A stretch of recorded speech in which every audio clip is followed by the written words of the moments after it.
എമ്മിന് വന്ന ഏറ്റവും വലിയ വെല്ലുവിളി ഒരു രണ്ടാംകിട നേതൃത്വത്തിനെ വളർത്തിയെടുക്കാൻ CPM-ന് കഴിഞ്ഞിട്ടില്ല. വളർത്തിയെടുത്ത് കൊണ്ടുവന്ന ആളുകൾ അത്ര ഫലപ്രദവുമല്ല, അവർ ജനകീയരല്ല. പിണറായി വിജയനെ എന്തുകൊണ്ട് നിയന്ത്രിക്കാൻ പാർട്ടിക്ക് കഴിഞ്ഞില്ല? അതിന് മറുപടി പറയണ്ടേ? 50,000 രൂപ വിലയുള്ള കണ്ണാടി ഉപയോഗിക്കുന്ന നേതാവ്, 1,00,000 രൂപ വിലയുള്ള പേന ഉപയോഗിക്കുന്ന നേതാവ്, ഏറ്റവും വില കൂടിയ ബ്രാൻഡഡ് ഷർട്ടുകൾ ഉപയോഗിക്കുന്ന നേതാക്കന്മാർ. അത് കമ്മ്യൂണിസ്റ്റ് പാർട്ടിയുടെ ഒരു താഴോട്ടുള്ള പോക്കിൻ്റെ അവസാനത്തെ ഉദാഹരണങ്ങളിലൊന്നാണ് AK ബാലൻ്റെ ആ സ്റ്റേറ്റ്മെൻറ്റ്. CPM-ൻ്റെ ഒരു നിയമം എന്ന് പറയുന്ന ഒരു ചിലന്തി വല പോലാണ്. കൊച്ചു കൊച്ചു ജീവികളെ ഈ ചിലന്തി വലയെ കുടുങ്ങത്തുള്ളൂ, വലിയ ജീവികൾ ഇത് പൊട്ടിച്ചുകൊണ്ടങ്ങ് പോകും. പാർട്ടി വളർന്നു വന്നൊരു പ്രത്യയശാസ്ത്രത്തിൻ്റെ അടിത്തറയിലല്ലേ. ആ പ്രത്യയശാസ്ത്രത്തിന് ഇന്ന് ദേശീയ തലത്തിലോ അന്തർദേശീയ തലത്തിലോ എന്ത് മൂല്യമാണുള്ളത്? ആരാണ് കമ്മ്യൂണിസ്റ്റ് പ്രത്യയശാസ്ത്രത്തെ ശ്രദ്ധിക്കുന്നത്? അപ്പോൾ പ്രത്യയശാസ്ത്രം തന്നെ കാലഹരണപ്പെട്ടു.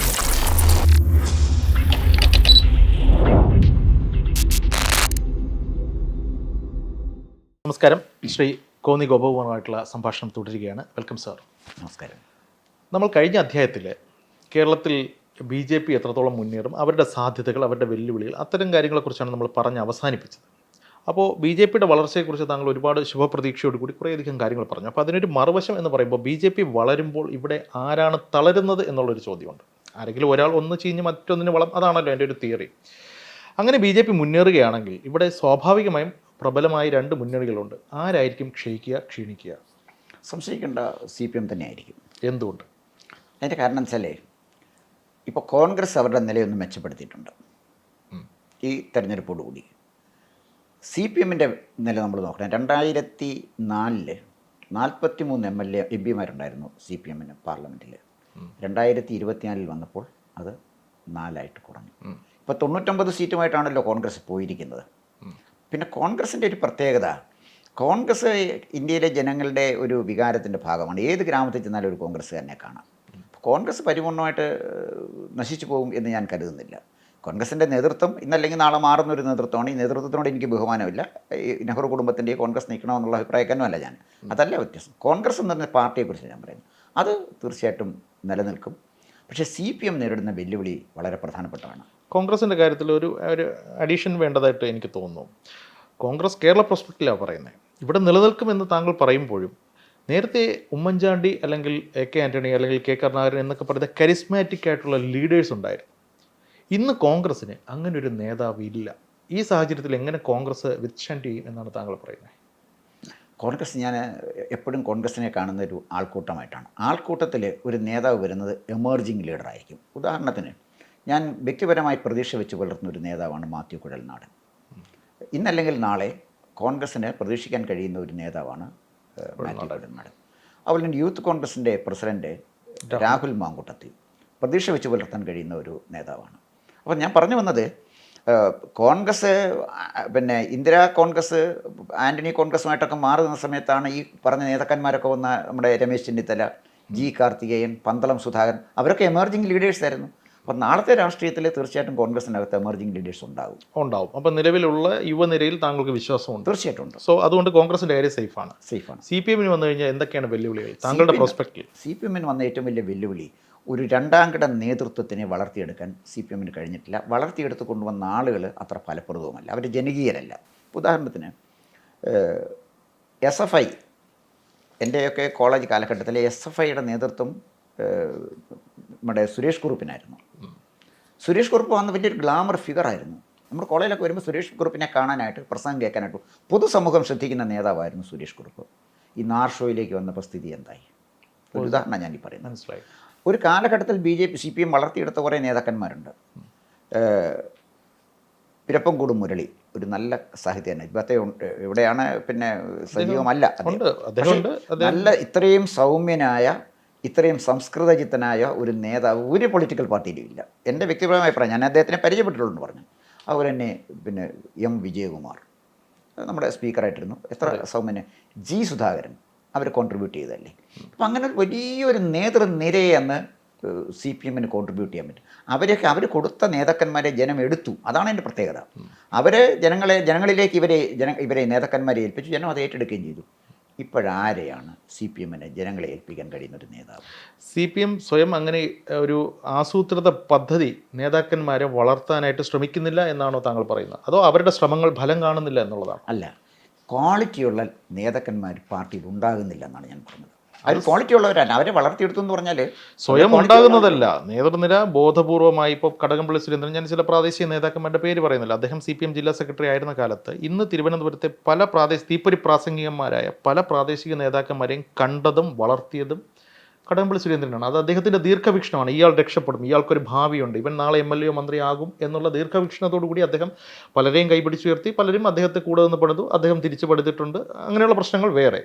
പക്ഷേ അത്തരത്തിൽ സംസ്ഥാന നേതൃത്വം ഒരു പുതിയ തലമുറയെ വളർത്തുന്നില്ല എന്നുള്ളതാണോ താങ്കളുടെ പക്ഷം എന്നാണ് ഞാൻ ചോദിക്കുന്നത്. രണ്ട് കാര്യം, ഇത് രണ്ടും ഒരുപോലെ പ്രധാനപ്പെട്ട കാര്യമാണ്. ഒന്ന്, ക്വാളിറ്റിയുള്ള ലീഡേഴ്സ് പാർട്ടിക്കകത്ത് ഇപ്പോൾ എടുക്കാൻ സംസ്ഥാന നേതൃത്വം വിചാരിച്ചാൽ ആശ്രയെ വളർത്തണമെന്ന് വിചാരിക്കുക. അദ്ദേഹത്തിനെ സമൂഹം കൂടെ ഏറ്റെടുക്കണ്ടേ? അതാണ് അതിൻ്റെ പ്രശ്നം. അതായത് പാർട്ടി ഏറ്റെടുത്താലും സമൂഹം ഏറ്റെടുക്കില്ല. അതാണ് പ്രോബ്ലം. സുരേഷ് കുറുപ്പിനെ വളർത്തി സമൂഹം ഏറ്റെടുത്തു, ജി സുധാകരനെ വളർത്തി സമൂഹം ഏറ്റെടുത്തു. വേറൊരു കാര്യം, എൻ്റെ താങ്കൾ പറഞ്ഞതിൻ്റെ ഒരു മറുവശമാണ്. CPM-നെ കുറിച്ച് CPM ചിന്താധാര, ഇടത് ചിന്താധാരയോടൊപ്പം ചേർന്ന് നിൽക്കുന്ന ആൾക്കാരിൽ തന്നെ ചില ആൾക്കാർ പരോക്ഷമായി, പരസ്യമായി പറയില്ല, പരോക്ഷമായി നമ്മളോടൊക്കെ സൗഹൃദ സംഭാഷണങ്ങളിൽ പറയുന്ന ഒരു കാര്യം, CPM-ന് ഒരു പിണറായി വിജയനുണ്ട്, CPM-ന് ഒരു പിണറായി വിജയൻ മതി, എല്ലാവരും പിണറായി വിജയൻ ആകാൻ പോയതാണ് പാർട്ടിയുടെ പ്രശ്നം എന്ന് ചിലർ പറയുന്നു. ഒളിഞ്ഞും തെളിഞ്ഞും യോജിക്കുന്നുണ്ടോ?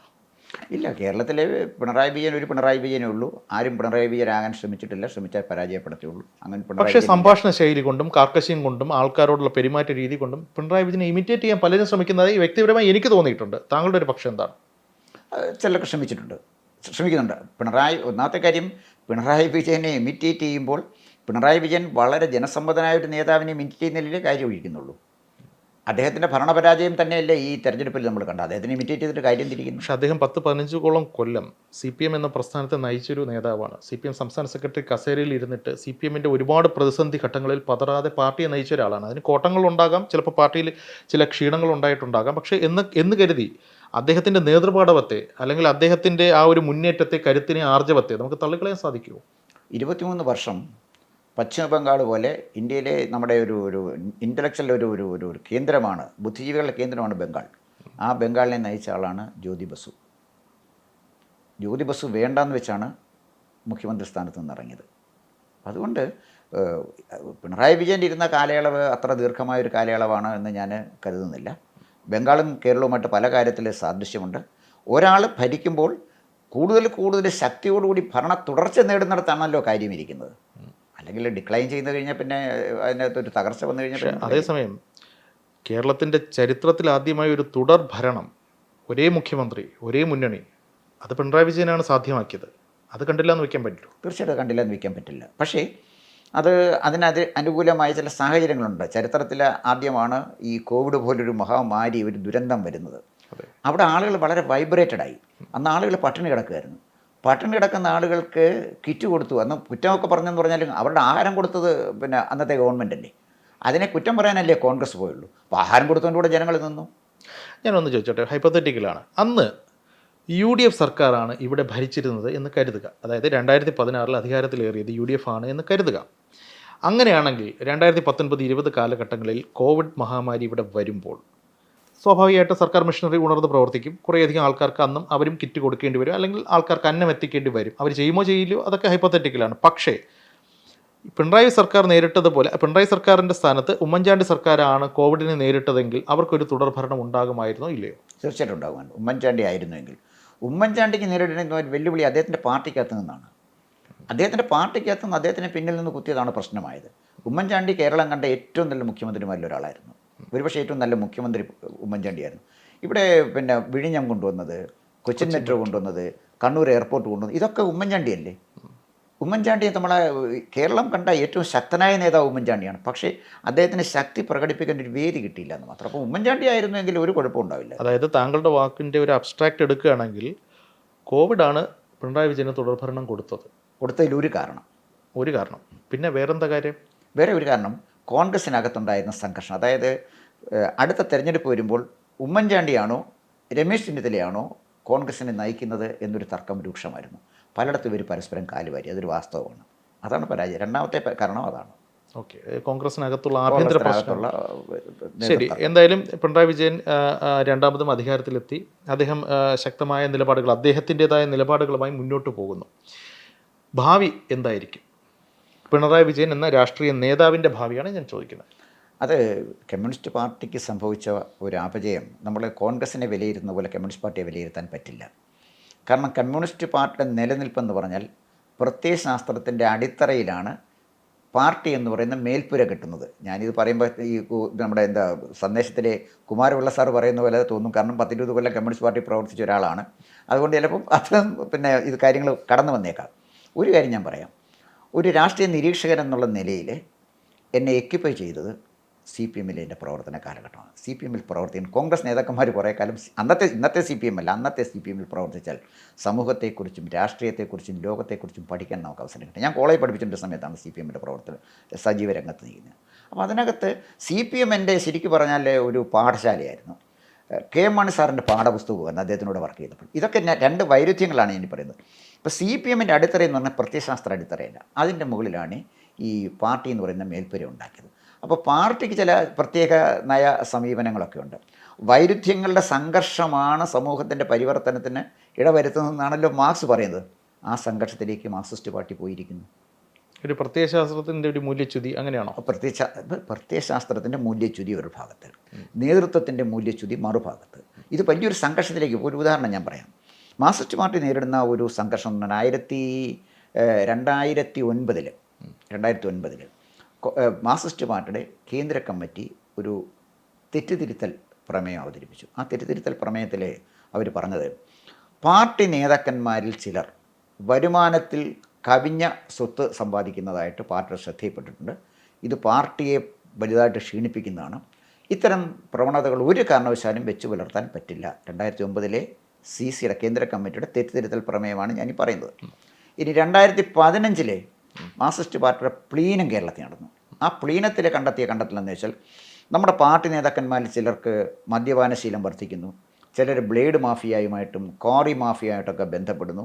ഇങ്ങനെ ജനങ്ങളിൽ നിന്നും ഇവരെ അകന്നകന്ന് പോകുന്നത് ഒരു കാരണവശാലും പാർട്ടിക്ക് മാപ്പ് കൊടുക്കാൻ പറ്റുന്നതല്ല എന്ന് 2015 പ്ലീനത്തിൽ 2024 ഈ പാർട്ടിക്ക് 2009 CC കണ്ടെത്തിയ പ്രമേയത്തിൽ തെറ്റുതിരുത്തൽ പ്രമേയത്തിലോ അല്ലെങ്കിൽ ഈ പ്ലീനത്തിൽ കണ്ടെത്തിയ കാര്യത്തിലോ സത്യസന്ധമായ നീതി പുലർത്താൻ അവർ കഴിഞ്ഞില്ല എന്ന് പറഞ്ഞാൽ പാർട്ടി ഡിക്ലൈൻ്റെ പാത്തിലാണ്, പാർട്ടി തകർച്ചയുടെ പാത്തിൽ തന്നെയാണ്. അതിന് സംശയിക്കേണ്ട കാര്യമൊന്നുമില്ല. ഓക്കെ, ഇത് നയപരമായ കാര്യങ്ങളുടെ പ്രശ്നങ്ങളാണ് ഈ പറയുന്നത്, കാഴ്ചപ്പാടിലെ പ്രശ്നങ്ങളാണ്. അതേസമയം നേതാക്കന്മാരുടെ ഭാഗത്തു നിന്നുള്ള ഏകാധിപത്യ പ്രവണത അത്തരം കാര്യങ്ങളുണ്ട്. തീർച്ചയായിട്ടും ഉണ്ട്. നേരത്തെ ചോദിച്ച ചോദ്യത്തിന് ഉത്തരം കംപ്ലീറ്റ് ആയിരുന്നില്ല. പിണറായി വിജയൻ എന്ന നേതാവിൻ്റെ, CPM നേതാവിൻ്റെ, കമ്മ്യൂണിസ്റ്റ് മുഖ്യമന്ത്രിയുടെ രാഷ്ട്രീയ ഭാവി എന്തായിരിക്കും? അദ്ദേഹത്തെ ചരിത്രം എങ്ങനെയായിരിക്കും വിലയിരുത്തുക? പിണറായി വിജയൻ്റെ പ്രവർത്തനങ്ങൾ പരിശോധിക്കുമ്പോഴേ ഭാവി ചരിത്രത്തിൽ കാര്യമായി ഒന്നും രേഖപ്പെടുത്താനുണ്ടെന്ന് എനിക്ക് തോന്നുന്നില്ല. അതിനകത്ത് വേറെ വലിയൊരു ഗൗരവമായ കാര്യം വരുന്നത്, ഒരു ഗവൺമെൻറ്റിനെ വിലയിരുത്തുന്നത് താങ്കൾക്കറിയാമല്ലോ നമ്മുടെ നിയമസഭാ രേഖകളിലായിരിക്കും. വരുന്ന തലമുറ നിയമസഭാ രേഖകളിലാണ്. നമ്മുടെ നിയമസഭാ രേഖകളിൽ നിയമസഭയിലെ പ്രസംഗങ്ങൾ പോലും കൊടുക്കുന്നില്ല. അതെല്ലാം രേഖകളിൽ നിന്ന് മാറ്റി നിർത്തുകയാണ്. തൊട്ടടുത്ത ദിവസം തന്നെ, ഉദാഹരണത്തിന് മാത്യു കുഴൽനാടിൻ്റെ ആയാലും ശരി, മറ്റ് നേതാക്കന്മാരുടെ ആയാലും ശരി, പ്രസംഗങ്ങൾ രേഖയിൽ കാണില്ല എന്ന് സ്പീക്കർ പറയും. അല്ല, അത് നിയമസഭയുടെ രേഖയിൽ കാണില്ല. അത് എതിർപക്ഷത്തുനിന്ന് ഉയരുന്ന വിമർശനങ്ങളുടെ കാര്യത്തിലാണ്. അതെ, അല്ലാതെ അവരുടെ രാഷ്ട്രീയ പലപ്പോഴും നിയമസഭയിൽ ആധികാരികമായി വിഷയങ്ങൾ പഠിച്ച് അവതരിപ്പിക്കേണ്ടിടത്ത് കവലപ്രസംഗം തന്നെയാണ് പല നേതാക്കന്മാരും നടത്തുന്നത്. എസ്പെഷ്യലി മുഖ്യമന്ത്രി പിണറായി വിജയൻ ഉൾപ്പെടെയുള്ള ആൾക്കാരുടെ പ്രസംഗങ്ങളെ പലപ്പോഴും അങ്ങനെ വിലയിരുത്തിയാൽ ആരെയും തെറ്റ് പറയാൻ സാധിക്കില്ല. അപ്പോൾ അത്തരം പ്രസംഗങ്ങളൊക്കെ അവിടെ തന്നെ ഉണ്ടാവും. എതിർപക്ഷത്തു നിന്ന് ഉയരുന്ന വിമത സ്വരത്തെ മാത്രമേ, അല്ലെങ്കിൽ വിമർശനങ്ങളെ മാത്രമേ ഒഴിവാക്കുന്നുള്ളൂ. അതാണ് ഞാൻ പറഞ്ഞത്. വരുന്ന ഒരു തലമുറ ഇത് പഠിക്കുമ്പോൾ എതിർവശത്തു നിന്നുള്ള വിമതസ്വരങ്ങൾ പോലും നിയമസഭാ രേഖകളിൽ ഇല്ലാതാകുന്ന ഒരു സാഹചര്യങ്ങൾ ഉണ്ടായി. തൊട്ടടുത്ത ദിവസം അവർ വെളിയിൽ വന്ന് പത്രസമ്മേളനം നടത്തുകയാണ്. ഞാൻ പറഞ്ഞു വന്നത്, ജനാധിപത്യത്തിൻ്റെ ശ്രീകോവിലാണ് നമ്മുടെ അസംബ്ലി എന്ന് പറയുന്നത്. അവിടെ നടക്കുന്ന കാര്യമാണ് ഈ പറയുന്നത്. അപ്പോൾ ചരിത്രത്തിനെ തമസ്കരിക്കാൻ പറ്റില്ല. നാളത്തെ ചരിത്രം എഴുതുന്ന ഇതെല്ലാമായിരിക്കും. അതായത് 2026 വരെ ഭരിച്ച, 2016 മുതൽ 2026 വരെ ഭരിച്ച ഒരു ഗവൺമെൻറ് എന്തെല്ലാം ചെയ്തു, എന്തെല്ലാം ചെയ്തില്ല, ചെയ്യാൻ പാടില്ലാത്തത് എന്തൊക്കെയാണ് ചെയ്തത്, ഇതൊക്കെ ചരിത്രത്തിൻ്റെ ഭാഗമാവാൻ സംശയിക്കേണ്ട. പിണറായി വിജയനെ അന്ധമായി വെറുക്കുന്നവരോ വിരോധം വെച്ച് പുലർത്തുന്നവരോ അല്ലെങ്കിൽ വിമർശിക്കുന്നവരോ ഒക്കെ പറയുന്ന ഒരു കാര്യം, പിണറായി വിജയനാണ് കമ്മ്യൂണിസ്റ്റ് പാർട്ടിയുടെ നാശത്തിൻ്റെ കാരണഭൂതൻ. താങ്കൾ യോജിക്കുന്നുണ്ടോ?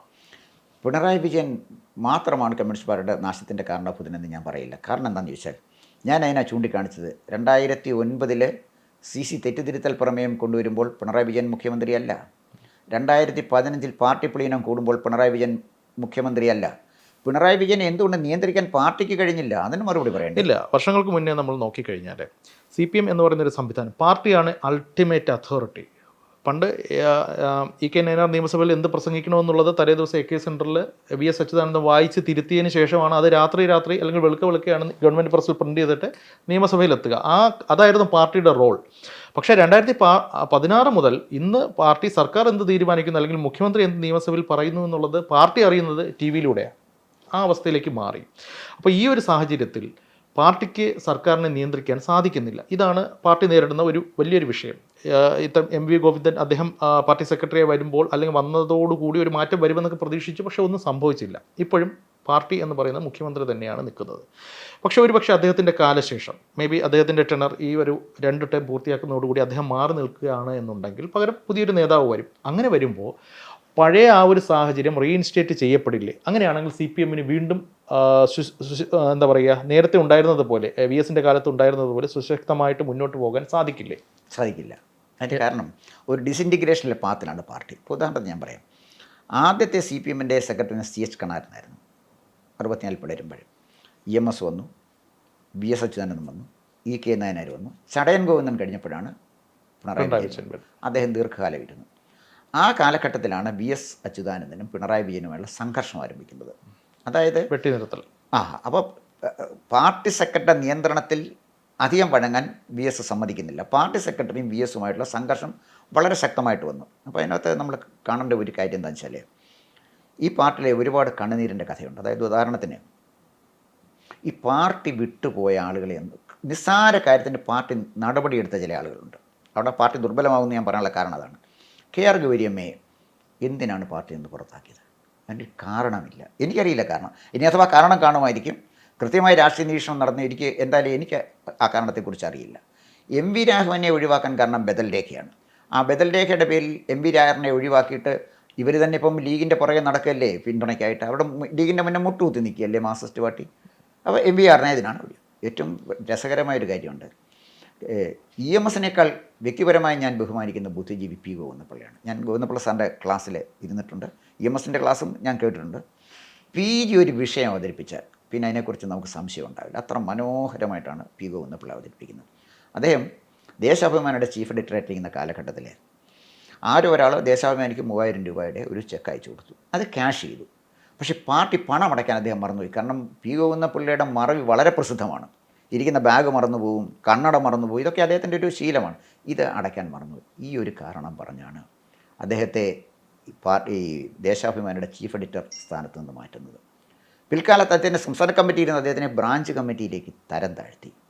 ആ P. ഗോവിന്ദപിള്ള മാർക്സിസ്റ്റ് പാർട്ടിയുടെ AKG സെൻറ്റർ വിട്ടുപോയത് കണ്ണുനീരോടുകൂടിയായിരുന്നു.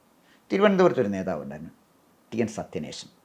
അദ്ദേഹത്തിൻ്റെ മകൻ ആരുടെ എന്തോ കടം വാങ്ങിച്ചുകൊണ്ടാണ് സത്യനേശൻ്റെ പേരിൽ നടപടിയെടുത്തത്. അല്ല, അദ്ദേഹത്തിൻ്റെ മണിച്ചൻ വ്യാജമദ്യ ദുരന്തം അതുമായി ബന്ധപ്പെട്ടിട്ടുണ്ടായ പ്രശ്നങ്ങൾ. അതാണെങ്കിൽ വേറെ പല ആളുകളും ഉണ്ടായിരുന്നു. മണിച്ചൻ്റെ കണക്ക് പുസ്തകത്തിൽ അദ്ദേഹത്തിൻ്റെ പേരുണ്ടായിരുന്നു. പേര് മാത്രമല്ലായിരുന്നല്ലോ ഉണ്ടായിരുന്നു, വേറെ ഉണ്ടായിരുന്നു. അതിൽ ചില ആൾക്കാർ VS-നെയൊക്കെ പിന്നീട് പോയി കരഞ്ഞ് കാല് പിടിച്ച് മാപ്പ് പറഞ്ഞതിൻ്റെ പേരിലൊക്കെയാണെന്ന് പറയുന്നു. അല്ല മണിച്ചൻ്റെ പാഠപുസ്തകത്തിൽ ഓക്കെ സത്യനേശൻ്റെ ഒരു പക്ഷേ അതാണെങ്കിലും സത്യനേശനിൽ തന്നെ അല്ലല്ലോ ഒതുങ്ങി നിൽക്കേണ്ടത്.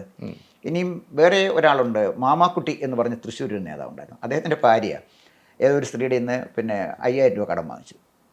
അത് കൃത്യസമയത്ത് കൊടുത്തില്ല, പരാതി വന്നു. അപ്പം ഇങ്ങനെ ഒരുപാട് പേരുടെ കണ്ണുനീർ ഈ പ്രസ്ഥാനത്തിൽ ഉണ്ട്. അതാ ഞാൻ പറഞ്ഞത്. ശേഖരൻ്റെ പിന്നെ അതുപോലെ നമ്മൾ ഈ പാർട്ടി നടപടി എന്ന് പറയുമ്പോൾ പാർട്ടി ഇല്ലാണ്ടാക്കിയ അല്ലെങ്കിൽ എന്താ പറയുക TP പോലെയുള്ള കുറേയധികം ആൾക്കാർ വേറെയും ഉണ്ട്. അതും കാണാതിരിക്കാൻ അല്ല, അത് പാർട്ടി എന്ന് പുറത്തു പോയി കഴിഞ്ഞപ്പോൾ അദ്ദേഹത്തിനെ കൊലപ്പെടുത്തുകയാണല്ലോ ചെയ്തത്. കായികമായി ഇല്ലാതാക്കി. മറ്റേത് കായികമായിട്ട് ഇല്ലാതാക്കിയില്ല. അവിടെ അവരുടെ കുടുംബങ്ങളിലും കണ്ണുനീർ വീണിട്ടുണ്ട് എന്നുള്ളത് സാന്ദർഭികമായി പറഞ്ഞതാണ്. തീർച്ചയായിട്ടും. അതുമാത്രമാണോ, അറിയപ്പെടാത്ത എത്രയോ രക്തസാക്ഷികൾ, അവരുടെയൊക്കെ കണ്ണുനീരുണ്ട്. അതിന് സംശയിക്കേണ്ട ഒരു കാര്യമില്ല. ഞാനതാ പറഞ്ഞത്. ഞാൻ പറഞ്ഞു വന്നത് അന്ന് പാർട്ടിക്ക് ഒരു നിശ്ചയദാർഢ്യം ഉണ്ടായിരുന്നു ഒരാളുടെ പേര് നടപടിയെടുക്കാൻ. അത് അന്ന് EMS KR ഗൗരിയമ്മ പോയപ്പോഴേ EMS പറഞ്ഞത്, ഗൗരിയമ്മ പോയിക്കോട്ടെ, ഒരു പട്ടിയും ഗൗരിയമ്മയുടെ കൂടെ പോവില്ല. ഗൗരിയമ്മയുടെ കാര്യത്തിലേക്ക് പറയുന്നത് വിചാരിച്ചോണം. ഫലത്തിൽ അത് തന്നെ സംഭവിച്ചു. എന്താ സംഭവിച്ചെന്ന് വെച്ചാൽ ഗൗരിയമ്മ പോയി, പാർട്ടിയിൽ ഒരു ചലനവും ഉണ്ടായില്ല. MV രാഘവൻ പോയി, പാർട്ടിയിൽ ഒരു ചലനവും ഉണ്ടായില്ല. കാരണം കൊച്ചു കാര്യങ്ങൾക്കാണ് പോയത്. അതേസമയം ആലപ്പുഴ സമ്മേളനം ബഹിഷ്കരിച്ചാണ് VS അച്യുതാനന്ദൻ പുറത്തു പോകുന്നത്. അദ്ദേഹത്തിൻ്റെ പേരിൽ നടപടിയെടുക്കാൻ പാർട്ടി സെക്രട്ടറിക്ക് ധൈര്യം ഉണ്ടായില്ല. കാരണം എന്താണെന്ന് ചോദിച്ചാൽ പാർട്ടി പിളരും. മറ്റൊരു പോയപ്പോഴും പാർട്ടി വളർന്നില്ലേ? ഗൗരിയമ്മ പോയപ്പോൾ JSS ഉണ്ടായി, MV രാഘവൻ പോയപ്പോൾ CMP ഉണ്ടായി. അതോടുകൂടി പാർട്ടിക്ക് ക്ഷീണമുണ്ടാവും. പാർട്ടി തകർന്നു പോകുമെന്ന് മനസ്സിലായി. കാരണം എന്താണ്, പാർട്ടിയേക്കാൾ വലുതാണ് VS അച്യുതാനന്ദൻ. അതാണ് പ്രശ്നം. അപ്പോഴാണ് ഈ ബക്കറ്റ് തിയറിയൊക്കെ വരുന്നത്. ബക്കറ്റ് ഒന്നും നിന്നില്ലല്ലോ. അപ്പം ഞാൻ പറഞ്ഞു വന്നതിൻ്റെ കാര്യം, അന്ന് തൊട്ട് പാർട്ടി ക്ഷീണിക്കാൻ തുടങ്ങി. പിന്നീട് പാർട്ടിക്ക് വലിയ കൊച്ചു കൊച്ചു മീനുകളെ മാത്രമേ ഇത് ഈ CPM-ൻ്റെ ഒരു നിയമം എന്ന് പറയുന്ന ഒരു ചിലന്തി വല പോലാണ്. കൊച്ചു കൊച്ചു ജീവികളെ ഈ ചിലന്തി വലയെ കുടുങ്ങത്തുള്ളൂ. വലിയ ജീവികൾ ഇത് പൊട്ടിച്ചുകൊണ്ടങ്ങ് പോകും. ഈ നയസമീപനങ്ങളിലുള്ള ചില പ്രശ്നങ്ങൾ താങ്കൾ ചൂണ്ടിക്കാണിച്ചു. അതുപോലെ CPM നേരിടുന്ന ഒരു വലിയൊരു വിഷയം അല്ലെങ്കിൽ ഇപ്പോഴത്തെ ഒരു പ്രബല കക്ഷിയായി എമർജ് ചെയ്ത് വരുന്ന BJP-യും CPM-ഉം തമ്മിൽ എപ്പോഴും ഒരു ഏറ്റുമുട്ടൽ നിൽക്കുന്ന ഹൈന്ദവ വിശ്വാസങ്ങളെ CPM നിരാകരിക്കുന്നു, അല്ലെങ്കിൽ മറ്റ് ഹൈന്ദവരെ നിരാകരിച്ചുകൊണ്ട് മറ്റ് ചില വിഭാഗങ്ങളെ പ്രീണിപ്പിക്കുന്നു. ഇത് പാർട്ടിയുടെ ഭാവിയെ എത്രത്തോളം പ്രതികൂലമായി ബാധിക്കും? അങ്ങയുടെ ഒരു വിലയിരുത്തൽ പറയാമോ? തീർച്ചയായിട്ടും മാർക്സിസ്റ്റ് പാർട്ടിയുടെ ഈ ഈശ്വര നിഷേധിയായ ഈ നിലപാടിനെതിരെ ആദ്യം പ്രതികരിച്ചത് OV വിജയനാണ്. OV വിജയൻ അന്ന് ആദരവോടെ ഒന്ന് ലേഖനം എഴുതി മാതൃഭൂമി വീക്കിലിയിൽ. അദ്ദേഹം EMS-നോട് പറഞ്ഞത്, സിന്ധു ഗംഗാ സമതലത്തിൽ ഈശ്വര നിഷേധിയായ ഒരു പ്രത്യയശാസ്ത്രത്തിന് വളരാൻ കഴിയില്ല എന്ന യാഥാർത്ഥ്യം കമ്മ്യൂണിസ്റ്റുകാർ മനസ്സിലാകുന്നില്ല. ഇതങ്ങ് മനസ്സിലാക്കണം എന്നാണ് ആദരവോടെ പറയുന്നത്. അന്നും ഈശ്വരവിശ്വാസമായിരുന്നു പ്രശ്നം. രണ്ടാമത് ഏറ്റവും രസകരമായ കമ്മ്യൂണിസ്റ്റ് പാർട്ടി ഒരു പാർട്ടിയുടെ നമ്മുടെ സംസ്ഥാന കമ്മിറ്റി 2006 നവംബർ 4-5 തീയതിയിൽ സംസ്ഥാന കമ്മിറ്റി കൂടി എടുത്ത ഒരു തീരുമാനം, ശാസന പ്രമേയമാണ്. ആരെയാ ശാസിച്ചിരിക്കുന്ന ഐഷ പൂറ്റിയും MM മോനായും. ഐഷ പൂറ്റി കൊട്ടാരക്കര MLA. അതിൻ്റെ വേർഡിംഗ് ഒന്ന് കേൾക്കണം. പാർട്ടി ഏരിയ കമ്മിറ്റി അംഗങ്ങളായ സഖാക്കൾ MM മോനായി, ഐഷ പൂറ്റി എന്നിവർ MLA-മാരായി തിരഞ്ഞെടുക്കപ്പെട്ടപ്പോൾ ദൈവനാമത്തിൽ സത്യപ്രതിജ്ഞ ചെയ്തത് പാർട്ടിക്കാകെ അപമാനമായി മാറി. വൈരുദ്ധ്യാധിഷ്ഠിത ഭൗതികവാദത്തിൽ ഉറച്ചു നിൽക്കുന്ന ഒരാളാണ് പാർട്ടി അംഗത്വത്തിലേക്ക് വരുന്നത്. ദീർഘകാലമായി പാർട്ടി അംഗങ്ങളായി തുടരുകയും ഏരിയ കമ്മിറ്റി അംഗങ്ങളായി തിരഞ്ഞെടുക്കപ്പെടുകയും ചെയ്ത സഖാക്കൾ രഹസ്യമായി വെച്ചിരുന്ന ദൈവവിശ്വാസം പരസ്യമായി പ്രകടിപ്പിച്ച് പാർട്ടിയെ അപമാനിക്കാൻ ഒരു പ്രയാസവും ഉണ്ടായില്ല. ഇതിൻ്റെ പേരിലാണ് അവരെ നടപടിയെടുത്തിരിക്കുന്നത്. 2006 ശാസിച്ചു. 2021 വീണ ജോർജ് സത്യപ്രതിജ്ഞ ചെയ്തത് ദൈവനാമത്തിലാണ്. പിണറായി വിജയൻ്റെ മന്ത്രിസഭയിലെ ഒരു അംഗമാണ് വീണ ജോർജ്. അവരെ സത്യപ്രതിജ്ഞ ചെയ്തത് ദില്ലീമ സത്യപ്രതിജ്ഞ ചെയ്ത് ഒരുപാട് പേർ. ഗൗതം മാസ്റ്റർ പറയുന്നു, ആളുകളൊക്കെ നമ്മൾ അമ്പലത്തിൽ പോകണം, ദൈവവിശ്വാസികളുമായിട്ട് മാറി നിൽക്കരുത്. അപ്പോൾ എവിടേക്കാണ് ഈ പാർട്ടി പോകുന്നത്? എവിടേക്കാണ്? അപ്പോൾ ഹിന്ദുത്വത്തിൽ നഷ്ടപ്പെട്ട ഹിന്ദു വോട്ട് തിരിച്ചു പിടിക്കണം തോന്നി. ഇപ്പോൾ 2006 തെറ്റല്ലേ പറ്റിയത്? അതായത് ഈശ്വരനെ ഇനിയും നിഷേധിച്ചാൽ പാർട്ടി തകരും എന്ന് പാർട്ടി തിരിച്ചറിയുന്നു എന്നാണോ താങ്കൾ പറയുന്നത്? കാരണം MV ഗോവിന്ദൻ അങ്ങനെ പറയുന്നു. അത് സത്യമാണ്. ഇനി അത് നിൽക്കാൻ പറ്റില്ല. പക്ഷേ നിരീശ്വരവാദികളെ ജനം നിരാകരിക്കും. വാദം കൊണ്ട് മാത്രമല്ല. ഉദാഹരണത്തിന് ഞാൻ പറയാം. ഇപ്പം വീണ ജോർജ് ദൈവനാമത്തിൽ സത്യപ്രതിജ്ഞ ചെയ്തു. ഇത് പ്രമേയം 2006 പാസ്സാക്കുമ്പോൾ പിണറായി വിജയനാണ് സംസ്ഥാന സെക്രട്ടറി എന്ന് മറക്കരുത്. അദ്ദേഹം മുഖ്യമന്ത്രി ആയപ്പോഴാണ് വീണ ജോർജ് ദൈവനാമത്തിൽ സത്യപ്രതിജ്ഞ ചെയ്ത് വന്നത്. വീണ ജോർജ് എങ്ങനെയാണ് വന്നത്? വീണ ജോർജ് MLA ആയത് തന്നെ മതത്തിൻ്റെ സ്വാധീനത്തിലല്ലേ? സഭയുടെ നോമിനിയായിട്ട് തന്നെ വന്ന ആളാണ്. പത്തനംതിട്ട ജില്ലയിൽ തന്നെ എൻ്റെ പ്രവർത്തന മണ്ഡലമാണ്. അവിടെ 2 വനിതാ നേതാക്കന്മാർ, വളരെ പ്രമുഖരായ വനിതാ നേതാക്കന്മാരുണ്ടായിരുന്നു. ഒരു ഹിന്ദു വിഭാഗത്തിലും ഒരു ക്രിസ്ത്യൻ വിഭാഗത്തിലുള്ള ഒരാൾ അഡ്വക്കേറ്റാണ്, എൻ്റെ നാട്ടുകാരിയാണ്. പേര് പറയാൻ ശരിയില്ലാത്തതുകൊണ്ടാണ് പേര് പറയാത്തത്. അവരൊക്കെ വളരെ സജീവമാണ്. അവർക്ക് ആർക്കും കൊടുക്കാതെ ഒരു കേരള കോൺഗ്രസ് ബാക്ക്ഗ്രൗണ്ട് ഉള്ള സഭയുടെ താല്പര്യം സംരക്ഷിക്കാൻ കെട്ടിയിറക്കി. മനസ്സിലായി. അപ്പോൾ വീണ ജോർജ് വന്നപ്പോൾ അതിൻ്റെ ക്വാളിറ്റേറ്റീവായിട്ട് മാർക്സിസ്റ്റ് പാർട്ടി പത്തനംതിട്ട ജില്ലയിൽ അതിൻ്റെ ക്വാളിറ്റി പോയി. വീണ ജോർജ് വന്നു. ഇപ്പം പത്തനംതിട്ടയിൽ നിന്ന് വരുന്ന ഇതെല്ലാം ഇതാണല്ലോ, ഗുണ്ടകളെയും അവരെവരെയും സ്വീകരിക്കാൻ, കാപ്പ കേസിലെ പ്രതികളെയൊക്കെ മന്ത്രി നേരിട്ട് ഇറങ്ങി സ്വീകരിക്കുകയാണ്. പക്ഷേ ഞാൻ ഇപ്പോൾ താങ്കൾ നേരത്തെ പറഞ്ഞ ഈശ്വരവിശ്വാസത്തിൻ്റെ ഒരു എക്സ്റ്റൻഷൻ ചോദിക്കുകയാണ്. താങ്കൾ പറഞ്ഞു പണ്ട് പാർട്ടി ശാസിച്ച ഈശ്വരവിശ്വാസത്തിൻ്റെ പേരിൽ, രഹസ്യമായി ഒളിപ്പിച്ചു വെച്ചിരുന്ന ഈശ്വരവിശ്വാസത്തിൻ്റെ പേരിൽ അവർ എന്താ പറയുക, ദൈവനാമത്തിൽ സത്യപ്രതിജ്ഞ ചെയ്തതിൻ്റെ അടിസ്ഥാനത്തിൽ അവരെ ശാസിച്ചു. പക്ഷേ ഇപ്പോൾ റീസെൻ്റായിട്ട് നോക്കുകയാണെങ്കിൽ, ഇപ്പോൾ ഈ കഴിഞ്ഞ പാർലമെൻറ്റ് തെരഞ്ഞെടുപ്പിൽ തന്നെ ഷാഫി പറമ്പിൽ, അദ്ദേഹം വടകരയിൽ നിന്ന് MP ആകുന്നു. അദ്ദേഹം ദൃഢപ്രതിജ്ഞ ചെയ്തത് എന്തുകൊണ്ട് അദ്ദേഹം ദൈവനാമത്തിൽ സത്യപ്രതിജ്ഞ ചെയ്തിട്ടില്ല എന്നൊരു CPM നേതാവ് ശ്രീ AK ബാലൻ തന്നെയാണ് ചോദിക്കുന്നത്. എന്താണ് പുള്ളി ഉദ്ദേശിച്ചത്? അത് AK ബാലൻ്റെ അദ്ദേഹത്തിലൊരു കമ്മ്യൂണിസ്റ്റ് ഇല്ലാതായതുകൊണ്ടാണ് ആ ചോദ്യം ചോദിക്കുന്നത്. എന്തുകൊണ്ടാണെന്ന് ചോദിക്കേണ്ട കാര്യമില്ല. ശരിക്കും കമ്മ്യൂണിസ്റ്റുകാരുടെ ഒരു രീതിശാസ്ത്രം വെച്ചിട്ട് ദൈവനാമത്തിൽ സത്യപ്രതിജ്ഞ ചെയ്താൽ ചോദ്യം ചെയ്യാം. അതിൽ ആരും അതിശയോക്തി പറയത്തില്ല, തെറ്റ് പറയത്തില്ല. കാരണം അവരങ്ങനെയാണ് ശീലിച്ചിട്ടുള്ളത്. അവരുടെ കീഴ്വഴക്കം അതാണ്. ഇതാണല്ലോ ഈ ശാസനയൊക്കെ അതാണല്ലോ വ്യക്തമാക്കുന്നത്. പക്ഷേ ഇപ്പോഴത്തെ സാഹചര്യത്തിൽ എന്തുകൊണ്ട് ദൈവത്തെ വിളിച്ചില്ല എന്നാണ് ഒരു കമ്മ്യൂണിസ്റ്റ് നേതാവ് ചോദിക്കുന്നത്. അതാണ് അതിലൊരു ഐറണി എന്ന് പറയുന്നത്. എന്താണ് താങ്കൾക്ക് എന്ത് തോന്നുന്നു? കമ്മ്യൂണിസ്റ്റ് പാർട്ടിയുടെ ഒരു താഴോട്ടുള്ള പോക്കിൻ്റെ അവസാനത്തെ ഉദാഹരണങ്ങളിലൊന്നാണ് ശ്രീ എ കെ ബാലൻ്റെ ആ സ്റ്റേറ്റ്മെൻറ്റ്. അപ്പോൾ ദൃഢപ്രതിജ്ഞ ചെയ്തിട്ടുള്ളത് കമ്മ്യൂണിസ്റ്റുകാർ മാത്രമൊന്നുമല്ല, കോൺഗ്രസ്സിൽ എത്രയോ പേര് ദൃഢപ്രതിജ്ഞയുണ്ട്. എ കെ ആന്റണി ദൃഢപ്രതിജ്ഞയല്ലേ ചെയ്തത്, ദൈവനാമത്തിലല്ലായിരുന്നല്ലോ. എൻ്റെ ഓർമ്മ ശരിയാണെങ്കിൽ VM സുധീരൻ, ഇവരൊക്കെ ഒരുപാട്, വയലാർ രവി, ഇവരൊക്കെ ദൃഢപ്രതിജ്ഞ ചെയ്യുന്ന ആളുകളായിരുന്നു. ഒരുപാട് പേര് ദൃഢപ്രതിജ്ഞ ചെയ്യുന്നുണ്ട് കോൺഗ്രസിനകത്ത്. അല്ല, ദൃഢപ്രതിജ്ഞ കമ്മ്യൂണിസ്റ്റ് പാർട്ടിയുടെ കുത്തകയൊന്നുമല്ല. അപ്പോൾ പക്ഷേ ദൃഢപ്രതിജ്ഞ ചെയ്യുന്ന ഒരാളിനെ എന്തിന് ദൃഢപ്രതിജ്ഞ ചെയ്തു, താൻ്റെ ഒരു ഒരു പൊളിറ്റിക്കൽ കുത്തിത്തിരിപ്പാണോ ഉദ്ദേശിച്ചത് അദ്ദേഹത്തിൻ്റെ പല സ്റ്റേറ്റ്മെൻറ്റും? കാരണം അവിടെ ഒരു കാഫർ വിവാദമൊക്കെ വടകര ഇലക്ഷൻ സമയത്ത് സജീവമായിരുന്നു. അപ്പോൾ അതുകൊണ്ട് അദ്ദേഹത്തിന് വോട്ട് ചെയ്ത വിഭാഗത്തിലുള്ള ആൾക്കാരാരെങ്കിലും ഇവൻ എന്തേ ദൈവത്തിൻ്റെ കൂടെ നിന്നില്ല എന്ന് ചിന്തിക്കുന്നെങ്കിൽ അങ്ങ് ചിന്തിച്ച് പോട്ടെ എന്നുള്ളൊരു ഗൂഢബുദ്ധിയാണോ? അല്ല, അതാ ഞാൻ പറഞ്ഞത്, കമ്മ്യൂണിസം അവിടെ ഇല്ലാതായല്ലോ. അത്ര ഒരു ഗൂഢബുദ്ധി വന്നു എന്ന് പറയുമ്പോൾ തന്നെ ഒരാൾ കമ്മ്യൂണിസ്റ്റ് അല്ലാതാകുമ്പോഴല്ലേ അങ്ങനെ പറയാൻ പറ്റുള്ളൂ. അതൊരു ശരിയായ സമീപനമല്ലല്ലോ. ഇപ്പോൾ ഷാഫി പറമ്പിലിൽ പരാജയപ്പെടുമെന്നും ഷാഫി പറമ്പിലെ തോൽപ്പിക്കാനുള്ള എല്ലാ ആയുധങ്ങളും പ്രയോഗിച്ചു, എന്നിട്ടും വലിയ ഭൂരിപക്ഷത്തിലല്ലേ അവിടെ ജയിച്ചു വന്നത്. ഒന്നും അങ്ങോട്ട് പഴയ പോലെ ഏൽക്കുന്നില്ല, ആക്രമണങ്ങളൊന്നും. അല്ല, ഏൽക്കുന്നില്ല എന്ന് മാത്രമല്ല, ധർമ്മടത്ത് പോലും പല ബൂത്തുകളിലും BJP നന്നായിട്ട് പെർഫോം ചെയ്തിരിക്കുന്നു. അത് വളരെ ഗൗരവമായിട്ട് എടുക്കേണ്ട കാര്യമല്ല. താങ്കൾ നേരത്തെ കോൺഗ്രസ് നേതാക്കളെ കുറിച്ച് പറഞ്ഞപ്പോൾ, അല്ലെങ്കിൽ കോൺഗ്രസിൻ്റെ ഭാവിയെക്കുറിച്ച് പറഞ്ഞപ്പോൾ ഒരു കാര്യം പറയുകയുണ്ടായി. കോൺഗ്രസിന് ഒരു യുവനിരയുണ്ട്, അവർ അപ് ടു ദ എക്സ്പെക്റ്റേഷൻ അല്ലെങ്കിൽ അതിനു മേലെ വളരുന്നു, അവർ പാർട്ടിയെ കൊണ്ടുപോകും. പക്ഷേ അതേസമയം ആർഷയെ പോലെയുള്ള നേതാക്കന്മാരെ നമുക്ക് മാറ്റി നിർത്താം. CPM-ലെ യുവനിര നേതാക്കന്മാരെല്ലാം മോശക്കാരാണെന്നുള്ള അങ്ങനെ ഒരു അഭിപ്രായം വ്യക്തിപരമായി എനിക്കില്ല. അപ്പോൾ ഈ രണ്ടാം നിരയിലേക്ക് CPM-ൽ അധികാരം കൈമാറ്റം ചെയ്യപ്പെട്ടാൽ അതിലൂടെ പാർട്ടിക്ക് നിലനിന്ന് പോകാൻ സാധിക്കില്ലേ? അതിൻ്റെ മറുപടി ബാലചന്ദ്രൻ ചുള്ളിക്കാടിൻ്റെ ഒരു പ്രശസ്തമായ കവിതയാണ്. തൊഴിലാളി വർഗം അധികാരമേറ്റാൽ അവരായി പിന്നെ അധികാരി വർഗം. അധികാരം അപ്പോൾ അവകാശമാകും, അതിനുള്ള കൂലി അധികാരി വാങ്ങും. അതായത് തൊഴിലാളി വർഗം അധികാരം ഏറ്റെടുത്തപ്പോൾ അവർ അധികാരി വർഗമായി മാറി. അപ്പോൾ അതിനുള്ള കൂലി അവർ വാങ്ങിച്ചുകൊണ്ടിരിക്കുക. അതാണ് ഇപ്പോൾ കണ്ടുകൊണ്ടിരിക്കുന്നത്. അപ്പോൾ ഇവിടെ സംഭവിച്ചു പോയെന്ന് പറഞ്ഞാൽ, രണ്ടാം കിട നേതാക്കന്മാരോ മൂന്നാം കിട നേതാക്കന്മാരോ രണ്ടാം നിര നേതാക്കന്മാരോ അല്ലെങ്കിൽ മൂന്നാം നിര നേതാക്കന്മാരോ വരുന്നതിനേക്കാൾ കൂടുതൽ പാർട്ടി വളർന്നു വന്നൊരു പ്രത്യയശാസ്ത്രത്തിൻ്റെ അടിത്തറയിലല്ലേ. ആ പ്രത്യയശാസ്ത്രത്തിന് ഇന്ന് ദേശീയ തലത്തിലോ അന്തർദേശീയ തലത്തിലോ എന്ത് മൂല്യമാണുള്ളത്? ആരാണ് കമ്മ്യൂണിസ്റ്റ് പ്രത്യയശാസ്ത്രത്തെ ശ്രദ്ധിക്കുന്നത്? അപ്പോൾ പ്രത്യയശാസ്ത്രം തന്നെ കാലഹരണപ്പെട്ടില്ലേ. കാലത്തിനൊത്ത അപ്ഡേഷൻ നടന്നാൽ ഈ പറഞ്ഞത് പോസിബിൾ ആകത്തില്ലയോ? കാലത്തിനൊത്ത അപ്ഡേഷൻ നടന്നാൽ പോസിബിൾ ആകും, പക്ഷേ അതിനനുസരിച്ച് അടിസ്ഥാനപരമായ മാറ്റം ഒരുപാട് കമ്മ്യൂണിസ്റ്റ് പാർട്ടി. അതൊന്നും ആദ്യമായിട്ട് ചെയ്യേണ്ടത് അതൊരു ജനാധിപത്യ പാർട്ടിയാണ്, ഒരു സോഷ്യലിസ്റ്റ് പാർട്ടിയായിട്ട് മാറാം. അല്ല, ഇന്നത്തെ സ്ട്രക്ചറൽ കമ്മ്യൂണിസ്റ്റ് പാർട്ടിക്ക് നിൽക്കാൻ സ്പേസ് ഇല്ല കേരളത്തിൽ. അങ്ങനെ നിൽക്കത്തില്ല. കേരളത്തിലെ ഒന്നാമത്തെ കാര്യം, 2014-15 കാലഘട്ടത്തിലെ നമ്മുടെ ഈ മധ്യവർഗത്തിൻ്റെ എണ്ണം എന്ന് പറയുന്നത് 14%. 2022-23 വന്നപ്പോൾ മധ്യവർഗത്തിൻ്റെ എണ്ണം 31% മാറി. ഇന്ന് ഇൻഫർമേഷൻ കമ്മ്യൂണിക്കേഷൻ ടെക്നോളജിയുടെ യുഗത്തിലാണ് നമ്മൾ ജീവിക്കുന്നത്. അവരോട് വന്ന് നമ്മുടെ ഈ സന്ദേശത്തിലെ കുമാരപിള്ള സാറ് പറഞ്ഞ പ്രതിക്രിയാവാദവും മറ്റ് ബന്ധങ്ങളും ഒക്കെ പറഞ്ഞിട്ട് കാര്യമില്ല. ഇപ്പോഴും പി രാജീവിനെ പോലെ എനിക്ക് വ്യക്തിപരമായി ഏറെ ഇഷ്ടമുള്ളൊരു നേതാവാണ്. അദ്ദേഹത്തെ പോലെയുള്ള ആൾക്കാർ ഇന്നും ഈ പറയുന്ന പ്രതിക്രിയാവാദകമൊക്കെ പറയുന്നുണ്ട്. അത് ശരിക്കും ഇവർ ജനങ്ങളിൽ നിന്ന് അകലാൻ ആഗ്രഹിക്കുന്ന എന്തായിരിക്കും അവർ ഇങ്ങനെയൊക്കെ പറയേണ്ട കാരണം എന്തായിരിക്കും? അത് എന്നെ അത്ഭുതപ്പെടുന്ന ഒരു കാര്യം. സാധാരണക്കാരന് മനസ്സിലാവുന്ന ഭാഷയിൽ ഇന്നും കമ്മ്യൂണിസ്റ്റുകാരൻ സംസാരിക്കാൻ പഠിച്ചിട്ടില്ല, അല്ലെങ്കിൽ പഠിക്കുന്നില്ല, അല്ലെങ്കിൽ ശ്രമിക്കുന്നില്ല. എന്താ അങ്ങനെ? അല്ല, അത് അതിൻ്റെ പ്രധാനപ്പെട്ട ഒരു കാരണം ഇവർ പഠിച്ചു വന്ന രീതി അതാണ്.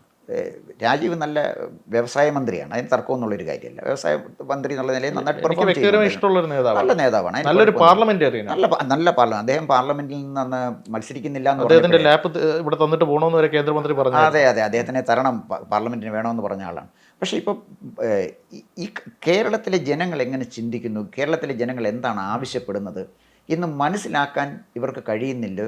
അതോ മനസ്സിലാക്കിയിട്ടും മനസ്സിലാക്കാത്ത പോലെ നടിക്കുകയാണോ?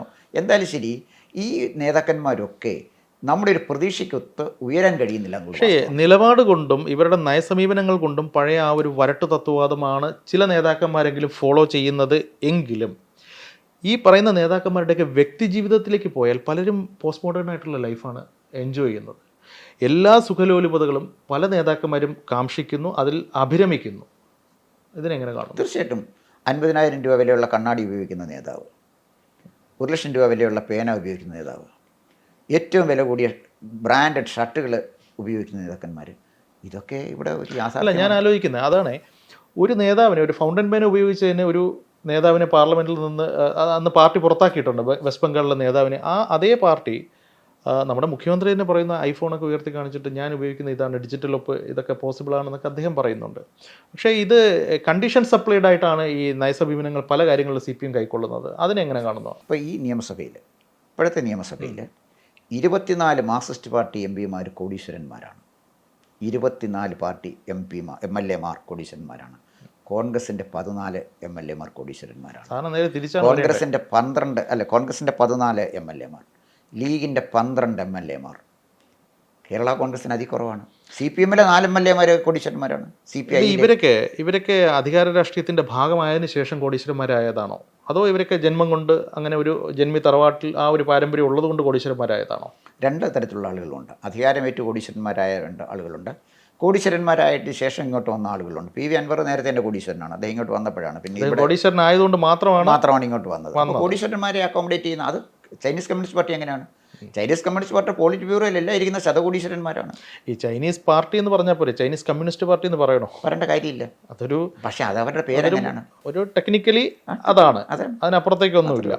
ഇപ്പോൾ പാർട്ടിയുടെ പ്രശ്നങ്ങളെക്കുറിച്ച് നമ്മൾ സംസാരിക്കുമ്പോൾ നേരത്തെ താങ്കൾ പറഞ്ഞൊരു കാര്യം, അതായത് ഈ വർഗീയ ശക്തികളുമായി സമരസപ്പെടുന്നതിൻ്റെ ഒരു പ്രശ്നം പലപ്പോഴും BJP ആണ് അത് ഏറ്റവും കൂടുതൽ ഉയർത്തി കാണിക്കുന്നത്. ചിലപ്പോഴെങ്കിലും നമ്മൾ ഒളിഞ്ഞും തെളിഞ്ഞുമൊക്കെ ചില CPM SDPI ബാന്ധവം ചില ഏരിയകളിൽ, അതായത് SDPI എന്ന് പറയുന്ന പ്രസ്ഥാനത്തെ ഒരു വർഗീയ പ്രസ്ഥാനമായി ലേബൽ ചെയ്ത് സമൂഹം കാണുന്ന ഒരു പ്രസ്ഥാനം, അവർക്ക് സ്വന്തമായിട്ട് എക്സിസ്റ്റൻസ് ഇല്ല, അവർക്കൊരു ഐഡൻറ്റിറ്റി ഇല്ല, അവർക്ക് വളരുന്നതിന് ലിമിറ്റഡ് ആയിട്ടുള്ള സാഹചര്യമുള്ളൂ. അപ്പോൾ അവർ CPM-ൻ്റെ ഫ്രാക്ഷനുകളിലേക്ക് കടന്നുകൂടുകയും അവിടെ നിന്നുകൊണ്ട് അവർ വളരുകയും ഇന്നല്ലെങ്കിൽ നാളെ അവർക്ക് അവരുടേതായ ഒരു ഐഡൻറ്റിറ്റി ഉണ്ടാകുന്ന ഒരു സാമൂഹ്യ സാഹചര്യം ഉണ്ടാകും എന്ന് ബോധ്യം വരുമ്പോൾ അവർ ഈ പാർട്ടി വിട്ട് പുറത്തേക്ക് പോകും. ഈ ഒരു രീതിയിലുള്ളൊരു വളർച്ച അല്ലെങ്കിൽ ഈ രീതിയിലുള്ളൊരു മാറ്റം പാർട്ടി കാണുന്നുണ്ട്. G. സുധാകരനെ പോലെയുള്ള നേതാക്കന്മാർ ഇക്കാര്യം ഒളിഞ്ഞും തെളിഞ്ഞുമൊക്കെ പല പ്രാവശ്യം പറഞ്ഞു കഴിഞ്ഞു. പക്ഷേ പാർട്ടി ഒന്നും ചെയ്തതായി കാണുന്നില്ല. ഇത് എങ്ങനെ പാർട്ടിക്ക് തിരിച്ചടിയാവും? താങ്കൾക്ക് എന്ത് തോന്നുന്നു ഈ ഒരു വിഷയത്തിൽ? ഇത് എത്രത്തോളം CPM-നെ പ്രതിസന്ധി തീർക്കും? ഈ യാഥാർത്ഥ്യം നേരത്തെ തന്നെ കോടിയേരി ബാലകൃഷ്ണൻ തുറന്നു പറഞ്ഞാണ്. അദ്ദേഹം ജീവിച്ചിരുന്നപ്പോൾ പാർട്ടിയിലേക്ക് കടന്നു വരുന്ന ചില വിധ്വംസക ശക്തികളുണ്ട്, അവരുടെ ചില മതമൗലികവാദികളുണ്ട്, വളരെ ഗൗരവപൂർവ്വം ഇത് കാണേണ്ടതാണ് എന്നൊക്കെ പറഞ്ഞെങ്കിലും അതിനെ തടയാൻ പറ്റിയിട്ടില്ല. അപ്പോൾ ഇതിനകത്ത് ഒരു കാര്യം മനസ്സിലാക്കേണ്ടത്, പൊളിറ്റിക്കൽ ഇസ്ലാം എന്ന് പറയുന്നത് കേരളത്തിൽ മാത്രമുള്ളതല്ല, അതിൽ അഖില ലോക തലത്തിലുള്ള ഒരു ആശയമാണ് പൊളിറ്റിക്കൽ ഇസ്ലാം. പൊളിറ്റിക്കൽ ഇസ്ലാമിന് ജനാധിപത്യം അന്യമാണ്. കാരണം ജനാധിപത്യം എന്ന് പറഞ്ഞാൽ ജനങ്ങളുടെ ആധിപത്യമാണ്. ഇസ്ലാമിന് വേണ്ടത് ഈശ്വരൻ്റെ പരമകാരുണികനായ ദൈവത്തിൻ്റെ ആധിപത്യമാണ്. അതാണ് അവർക്ക് വേണ്ടത്, ജനങ്ങളുടെ ആധിപത്യമല്ല. അതുകൊണ്ട് തന്നെ ഈ പൊളിറ്റിക്കൽ ഇസ്ലാമിൻ്റെ രേഖകളിലും ജനാധിപത്യം അനിസ്ലാമികമാണെന്ന് അവർ സംശയമില്ല തന്നെ അവർ പറയുന്നുണ്ട്. മാർക്സിസ്റ്റ് പാർട്ടിയോ അവരും ജനാധിപത്യത്തെ അംഗീകരിക്കുന്നില്ല. അവർ പറയുന്നത് തൊഴിലാളി വർഗ സർവാധിപത്യമാണ് അവരാഗ്രഹിക്കുന്നത്. ഒരിടത്ത് ഈശ്വരൻ്റെ ആധിപത്യം അംഗീകരിക്കുമ്പോൾ കമ്മ്യൂണിസ്റ്റ് പാർട്ടി തൊഴിലാളി വർഗ സർവാധിപത്യം. രണ്ടും പുരോഗമന സമൂഹത്തിന് ദോഷകരമാണ്. രണ്ടും ഇവിടെ നിൽക്കത്തില്ല. അതാണ് എൻ്റെ കാര്യം. ജനാധിപത്യം വളരെയധികം മാറ്റങ്ങൾക്ക് വിധേയമായി കൂടുതൽ അധികാരങ്ങൾ ജനങ്ങൾ ആർജിച്ചുകൊണ്ടിരിക്കുന്ന ഒരു കാലഘട്ടത്തിലാണ് ഇത് പറയുന്നത് നമ്മൾ മനസ്സിലാക്കണം. അപ്പോൾ ഇതിനകത്ത് മാർക്സിസ്റ്റ് പാർട്ടിക്ക് പറ്റിയ ഒരു പ്രധാനപ്പെട്ട കാര്യം, ഒരുപാട് ആളുകൾ SDP-യുടെ പ്രവർത്തകർ മാർക്സിസ്റ്റ് പാർട്ടിയിലേക്ക് വന്നിട്ടുണ്ട്. അവരെ പാർട്ടി സ്വാഗതം ചെയ്തിട്ടുണ്ട്. പലരും പ്രധാനപ്പെട്ട സ്ഥാനങ്ങളിലും ഇരിക്കുന്നുണ്ട്. അല്ലെങ്കിൽ SDP-യുടെ മനസ്സുള്ള ആളുകൾ പ്രധാനപ്പെട്ട സ്ഥാനങ്ങളിൽ ഇരിപ്പുണ്ട്. പക്ഷെ അപ്പോൾ വേറൊരു കാര്യം കൂടെ നമ്മൾ മനസ്സിലാക്കണം. മാർക്സിസ്റ്റ് പാർട്ടിയിൽ തന്നെ RSS മനസ്സുള്ള ആളുകളുമുണ്ട്. RSS മനസ്സുള്ള ആളുകൾ മാർക്സിസ്റ്റ് പാർട്ടിയിലും കോൺഗ്രസ് പാർട്ടിയിലുമുണ്ട്. ഞാനിത് പറയുന്നതിൻ്റെ കാരണം, RSS മനസ്സ് എന്ന് പറയുമ്പോൾ പല പാർട്ടി പ്രവർത്തകരും പാർട്ടി നേതാക്കന്മാരും അണികളൊക്കെ ആയിട്ട് എനിക്ക് വലിയ വ്യക്തിബന്ധമുള്ള ആളുകളാണ്. മോഡി ഭരിക്കട്ടെ, മോഡി നന്നായിട്ട് രാജ്യത്തെ കൊണ്ടുപോകുന്നില്ലേ, എന്തിനാണ് നമ്മൾ കിടന്ന് ബഹളം ഉണ്ടാക്കുന്നത്? മോഡി നന്നായിട്ട് ഭരിക്കട്ടെ, അയോധ്യയിൽ രാമക്ഷേത്രം വരട്ടെ, അതിന് കുഴപ്പമെന്താ? ഹിന്ദുക്കളുടെ മെജോറിറ്റി അല്ലേ ഇവിടെ ഉള്ളത്, അവരെ ഒഴിവാക്കി നിർത്തി നമുക്ക് പോകാൻ പറ്റുമോ? ഞാൻ പറയുന്നത് പോലും സ്വകാര്യ സംഭാഷണത്തിൽ പറയുന്നുണ്ട്. അതാണ് ഞാൻ പറഞ്ഞത്, മാർക്സിസ്റ്റ് പാർട്ടിയിലകത്ത് SDP-യുടെ മനസ്സ് മാത്രമല്ല RSS-ൻ്റെ മനസ്സുള്ളവരും പാർട്ടി അണികളിലോ അല്ലെങ്കിൽ പല മേഖലകളിലുള്ളവരുടെയോ മനസ്സിൽ ഇതുണ്ടെന്നാണ് ഇനി പറഞ്ഞത്. മനസ്സിലായി, പോയിന്റ് ക്ലിയർ ആണ്. പക്ഷേ താങ്കൾ പറഞ്ഞല്ലേ, സർവാധിപത്യം അല്ലെങ്കിൽ ദൈവത്തിൻ്റെ സർവാധിപത്യം അല്ലെങ്കിൽ തൊഴിലാളി വർഗത്തിൻ്റെ സർവാധിപത്യം, ഇതിൽ രണ്ടും പ്രശ്നമാണ്. ഇതിലേതായിരിക്കും പാർട്ടിയെ വിഴുങ്ങുക? പാർട്ടിയെ ഇത് രണ്ടും വിഴുകയല്ല. കാരണം പാർട്ടി ഉണ്ടെങ്കിലല്ലേ വിഴുങ്ങാനൊക്കെ ഉള്ളൂ. അതിന് മുന്നേ തന്നെ പാർട്ടി പതനം പൂർണ്ണമാവും. തീർച്ചയായിട്ടും, ഞാൻ സംശയിക്കേണ്ട. ശരിക്കും ഒരു ഇടത് ചിന്താധാര സമൂഹത്തിൽ ഇല്ലാതാകുന്നത് ജനാധിപത്യത്തിന് എത്രത്തോളം ഭൂഷണമാണ്? ഇടത് ചിന്താധാര ഇല്ലാതാകുന്നില്ല. CPM ഇല്ലാതാകും. CPM എന്ന് പറയുന്ന ഇപ്പോൾ കാണുന്ന ഈ പൊളിറ്റിക്കൽ സ്ട്രക്ചർ നിലനിൽക്കാൻ പോകുന്നില്ല, ഞാൻ സംശയിക്കേണ്ട. അതിനകത്തൊന്ന് രക്ഷപ്പെടാൻ പറ്റുന്ന ഒന്ന് CPIക്കാണ്.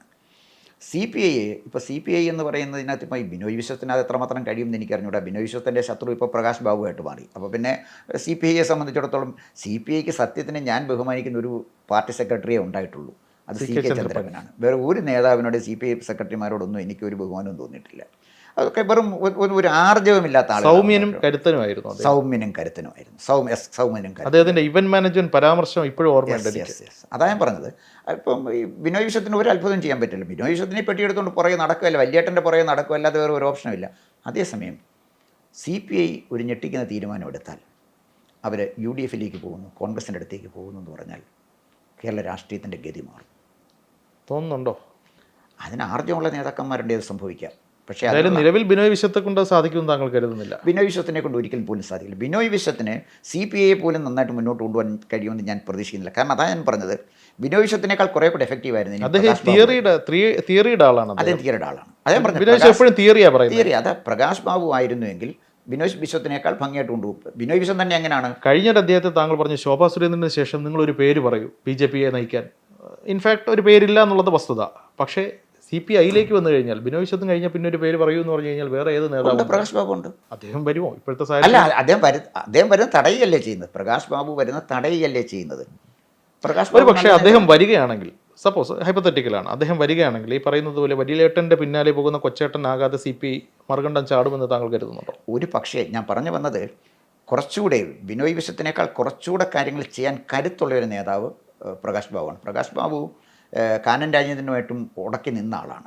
അപ്പോൾ സ്വന്തം ഒരു താല്പര്യമില്ല. ഈ CPIയുടെ സെക്രട്ടറിയുമായിട്ടല്ല, കമ്മ്യൂണിസ്റ്റ് പാർട്ടികളുടെയൊക്കെ സെക്രട്ടറിയുമായിട്ട് ഫൈറ്റ് ചെയ്യണമെങ്കിൽ വലിയ ആർജവം വേണം. ഇപ്പം പിണറായി വിജയൻ സ്റ്റഫ് ഉണ്ടെങ്കിൽ പിടിച്ചിരിക്കാൻ പറ്റും. പിണറായി വിജയൻ സംസ്ഥാന സെക്രട്ടറി ആയിട്ട് എതിർശബ്ദം ഉണ്ടായിരുന്നില്ലല്ലോ. അച്യുതാനന്ദൻ മാത്രമേ പറഞ്ഞുള്ളൂ. അച്യുതാനന്ദൻ സ്റ്റാഫ് ഉണ്ട്, വേറൊരു എൻറ്റിറ്റി ആയിട്ട് നിന്നാണ്. സ്റ്റാഫ് ഉള്ളതുകൊണ്ടല്ലേ എതിർക്കാൻ പറ്റും, ഇല്ലേ എതിർക്കാൻ പറ്റൂ. ഇവിടെ തന്നെ വന്നപ്പോഴേ, അതുകൊണ്ട് കാനൻ രാജേന്ദ്രൻ എന്ത് ചെയ്തു, അദ്ദേഹം മരിച്ചപ്പോൾ അദ്ദേഹത്തിൻ്റെ വിൽപ്പത്രത്തിൽ എഴുതി വെച്ചെന്നാണ് പറയുന്നത്. ഈ പിന്നെ എൻ്റെ ശേഷം, കാലത്തിന് ശേഷം MN സ്മാരകവും അതിൻ്റെ വസ്തുവകകളും എല്ലാം കൂടെ എൻ്റെ തൊട്ടടുത്ത പിൻഗാമി ബിനോയ് വിശ്വത്തിന് കൊടുക്കും. ബിനോയ് വിശ്വം തന്നെ വന്നതൊരു തികച്ചും കമ്മ്യൂണിസ്റ്റ് രീതിയിലല്ലല്ലോ അദ്ദേഹം അധികാരത്തിൽ വന്നത്. മുൻ സെക്രട്ടറിയുടെ പിന്നെ വിൽപ്പത്രത്തിൽ എഴുതി വെക്കുന്നതനുസരിച്ചാണ് സെക്രട്ടറിയെ തീരുമാനിക്കുന്നത്. അത് തന്നെ അടിച്ചേൽപ്പിച്ചതാണ്, അദ്ദേഹത്തെ കൊണ്ടുവന്ന് D രാജ അടിച്ചേൽപ്പിച്ചതാണ്. വിൽപ്പത്രമൊക്കെ ഒരു തിയറി, ചുമ്മാ ഒരു ന്യായീകരണ തിയറി മാത്രമല്ലേ? അല്ല, അതിനകത്ത് ഫൈറ്റ് ചെയ്ത് വേറൊരാളുണ്ട്, C ദിവാകരൻ. കാലത്തെ ഫൈറ്റിലാണ്. അല്ല, ഞാൻ പറഞ്ഞത് ആർജവം വേണം ഫൈറ്റ് ചെയ്യണമെങ്കിൽ. C ദിവാകരൻ ആർജവം ഉണ്ട്, അപ്രിയ സത്യങ്ങൾ പറയാനുള്ള ആർജവം C ദിവാകരനുണ്ട്. പക്ഷെ അദ്ദേഹം ഈ അടുത്തിടെയായിട്ട് ഒരു RSS ലൈനിലോട്ട് തോന്നുന്നു. അതാണ് ഞാൻ മുമ്പേ പറഞ്ഞത്, കമ്മ്യൂണിസ്റ്റുകാരിൽ RSS മനസ്സുള്ളവരുണ്ട്, SDP മനസ്സുള്ളവരുടെ പോലെ. കാരണം എന്താ പറയുക, കമ്മ്യൂണിസം ദുർബലമാകും ഉണ്ടാകുന്ന ഒരു സ്വാഭാവിക പരിണാമമാണത്. അത് സംഭവിച്ചേ പറ്റൂ. SDP കാര്യം പറഞ്ഞപ്പോൾ SDP CPMന്റെ ഒരു ഇത്തിൽക്കണ്ണിയായിട്ട് പറ്റി നിൽക്കുന്നു എന്നുള്ളൊരു ആക്ഷേപം നിലനിൽക്കുന്നു. ചിലയിടങ്ങളിൽ അത് ശരിയാണെന്നുള്ളത് വ്യക്തിപരമായി എൻ്റെ വിശ്വാസമാണ്.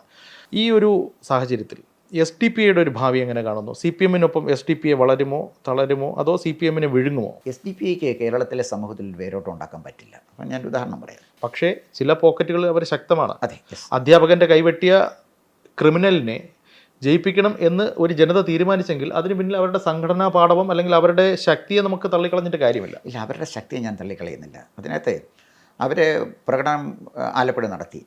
അരിയും മലരും കരുതിക്കൂ, കുന്തിരിക്കും കരുതിക്കൂ, വരുന്നുണ്ടടാ നിൻ്റെയൊക്കെ കാലിൽ മാർന്ന് വിളിച്ചു.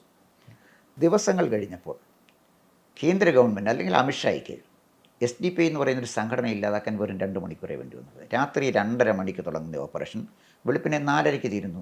എല്ലാവരെയും അറസ്റ്റ് ചെയ്തുകൊണ്ട് പോകുന്നു. ആരെങ്കിലും അറസ്റ്റ് ചെയ്തുകൊണ്ട് പോയവരെക്കുറിച്ച് തിരക്കാനുണ്ടോ? എന്തെങ്കിലും ഒരു ചെറിയ പ്രതികരണം അവരുടെ ആരുടെയെങ്കിലും ഭാഗത്തുനിന്ന് ഉണ്ടാകുന്നുണ്ടോ? ആലോചിച്ച് നോക്കണം. ഇതൊക്കെ ഇന്ത്യ എന്ന് പറയുന്നൊരു വലിയ രാജ്യത്ത് നിമിഷാർത്ഥ നേരങ്ങൾ കൊണ്ട് തകർത്ത് കളയാവുന്ന കാര്യങ്ങളേ ഉള്ളൂ. ഇച്ഛാശക്തിയുള്ള ഭരണകൂടം ഉണ്ടായിരുന്നെങ്കിൽ. കോൺഗ്രസ് ആയിരുന്നെങ്കിൽ നടക്കുകയില്ല. BJP ആയതുകൊണ്ടാണ് നടന്നത്. ശക്തനായ ഒരു ആഭ്യന്തരമന്ത്രി ഉള്ളതുകൊണ്ടുമാണ് നടന്നത്. ആലോചിച്ച് നോക്കണം. ഇനിയും അധ്യാപകൻ്റെ കൈവെട്ടി കാര്യം പറഞ്ഞു. TJ ജോസഫിൻ്റെ കൈവെട്ടിപ്പോൾ അദ്ദേഹത്തോട് ഏറ്റവും ക്രൂരമായി പെരുമാറിയത് കൈവെട്ടിയവരല്ല, അദ്ദേഹത്തിൻ്റെ സഭയാണ്. ആ സഭ ഒരിക്കലും ഇത്രമാത്രം ഒരു നല്ല സമരിയാക്കാരനെക്കുറിച്ച് നമ്മൾ ബൈബിളിൽ വായിച്ചിട്ടുണ്ട്. ഇത്രയും മനസാക്ഷിയില്ലാത്ത, ഇത്രയും ക്രൂരന്മാർ ഈ സഭയിലുണ്ടോ എന്നുള്ളത് ഞെട്ടിത്തിരിച്ചു. അദ്ദേഹത്തിൻ്റെ ഭാര്യയ്ക്ക് ആത്മഹത്യ ചെയ്യേണ്ടി വന്നു. അദ്ദേഹത്തിനെ പിരിച്ചുവിട്ടു ജോലിയിൽ നിന്ന് കാരണമില്ലാതെ. അപ്പം ഞാൻ പറഞ്ഞു വന്നത്, ക്രൂരന്മാർ ഒരിക്കലും അദ്ദേഹത്തിൻ്റെ കൈവെട്ടിയ ആളുകളല്ല. അതിനേക്കാൾ ക്രൂരന്മാർ അദ്ദേഹത്തിന് ജോലി കൊടുത്ത് അദ്ദേഹത്തിന് ജനിച്ച് വളർന്ന സഭയിലെ ആളുകളാണ് ക്രൂരന്മാർ. അവരെ പോയിന്റ് ക്ലിയർ ആണ്. കേരളത്തിലേക്ക് വന്നു കഴിഞ്ഞാൽ താങ്കൾ പറയുന്ന വാക്കുകൾ അല്ലെങ്കിൽ താങ്കളുടെ വാക്കുകളുടെ ഒരു അബ്സ്ട്രാക്റ്റ് എടുക്കുകയാണെങ്കിൽ CPM അതിൻ്റെ മൂല്യച്യുതികൾ കൊണ്ട് സ്വയം നശിക്കും. SDP-യെ ഇച്ഛാശക്തിയുള്ള കേന്ദ്ര നേതൃത്വം ഇല്ലാതാക്കും എന്നാണോ? തീർച്ചയായിട്ടും SDP-ക്ക് വളരാൻ പറ്റില്ല. തീർക്കും. കേരളത്തിലെ സ്പേസിൽ നിൽക്കാൻ ലീഗിന് മാത്രമേ പറ്റുള്ളൂ. മോദി SDP-യെ തീർക്കും. ഉറപ്പാണ്. അല്ല, അവർക്ക് എങ്ങനെ നിൽക്കാൻ പറ്റും? കാശ്മീരിൽ പോലും ഭീകരവാദത്തിന് നിൽക്കാൻ പറ്റുന്നില്ല. കേരളം എന്ന് പറയുന്ന ഒരു ചെറിയ സംസ്ഥാനത്ത് അങ്ങനെ നിൽക്കാൻ പറ്റില്ല. കേരളത്തിലൊരു മുസ്ലിം പൊളിറ്റിക്സിന് സ്പേസ് ഉണ്ട്. അത് ലീഗാണ്. ലീഗ് ഒരു ജനാധിപത്യ പാർട്ടിയാണ്. പാണക്കാട് തങ്ങൾ അവർക്കൊരു വലിയ രാഷ്ട്രീയ പാരമ്പര്യമുണ്ട്, ആഠ്യത്വമുണ്ട്, അന്തസ്സുണ്ട്. എന്നെങ്കിലും ഒരിക്കൽ പാണക്കാട് തങ്ങൾ പിന്നെ ഫാസിസത്തെക്കുറിച്ചോ, തങ്ങളുടെ കാര്യം ഞാൻ പറയുന്നത്, അല്ലെങ്കിൽ RSSനെ കുറിച്ചോ ഈ കോൺഗ്രസ് നേതാക്കന്മാർ പറയുന്ന പോലൊന്നും അവരാരും വിമർശിക്കാറില്ല. മാന്യമായ ഭാഷ. അവർ വളരെ മാന്യമായ ഭാഷയിൽ ജനാധിപത്യത്തിന് സ്പേസ് ഉണ്ട്. ആ ജനാധിപത്യത്തിൽ ലീഗിൻ്റെ രാഷ്ട്രീയം മാത്രമേ മുസ്ലിങ്ങൾക്ക് വേണ്ടി നിൽക്കാൻ കഴിയുള്ളൂ. SDP-യുടെ രാഷ്ട്രീയത്തിന് പ്രയാസമാണ് നിൽക്കാൻ. കാരണം അതിനകത്ത് ഭീകരവാദം ഉള്ളത് കൊണ്ടാണ്. മനസ്സിലായി. പോയിന്റ് ക്ലിയർ ആണ്. ഏതായാലും വരും ദിവസങ്ങളിൽ എന്താണ് സംഭവിക്കാൻ പോകുക എന്നുള്ളത് നമുക്ക് കാത്തിരുന്ന് കാണാം. വരും ദിവസങ്ങളിൽ ഇതിൻ്റെ കൂടുതൽ അപ്ഡേഷൻസ് നമുക്ക് പിന്നെയും ചർച്ചയ്ക്ക് എടുക്കാം. നന്ദി.